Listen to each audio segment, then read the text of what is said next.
Hello guys. We are the Solar Tree from College Matrikulasi Negeri Sembilan. Hi, I'm Yanchi. Hi, I'm Sarmini. I'm Jingting.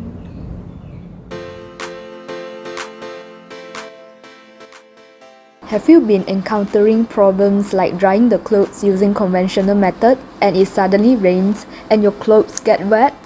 Or have you been troubled by the fact that using an electric dryer would take up much electric consumption these days?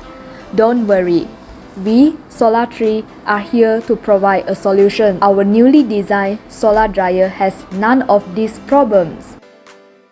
Introduction to the project. One of the basic needs for human survival is clothing.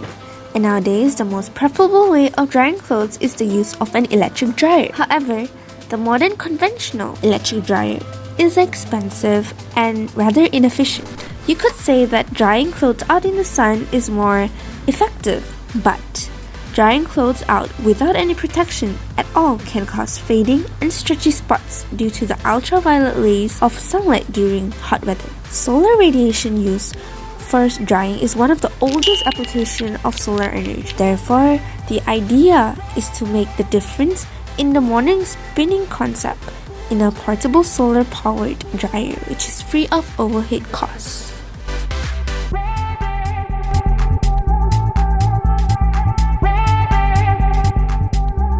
Our solar dryer is basically made out of used and recyclable items, which are the plastic rag with wheels, cardboard, plastic paper, aluminium foil, transparent glass and mirror.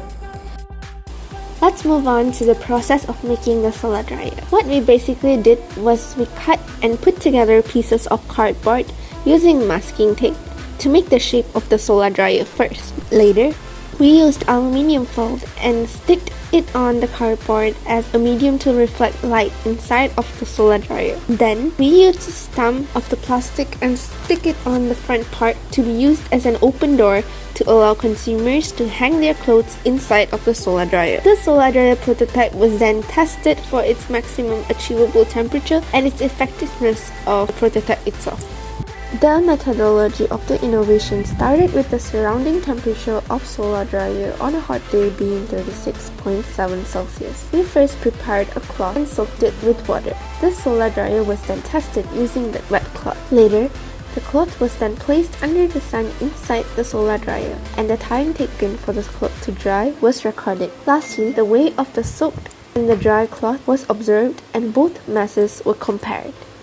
We used a thermometer to measure the interior temperature of the solar dryer, which was put under the sun for 30 minutes. After 30 minutes, the reading of the thermometer showed that the temperature inside our solar dryer could reach as high as 73 degrees Celsius and as low as 48 degrees Celsius on a hot sunny day, which is suitable to dry the clothes. Besides, we also used a timer to take down the time taken for a piece of cloth to dry by using our solar dryer. The results show we need only 30 minutes for clothes to dry on a good weather condition day.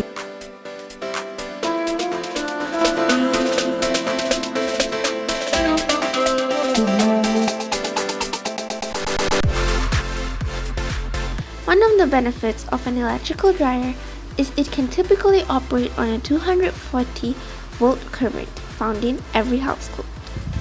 It is also easy to install it yourself, and its purchase cost can go from 53 ringgit to 9,838 ringgit, which is generally expensive. While on the other hand, one of the benefits of a solar dryer is it can operate on the renewable energy, specifically solar energy. It is also made with eco-friendly materials like used cardboard and used plastic. Solar dryer can also save space in small households, and it can save a person's overhead costs.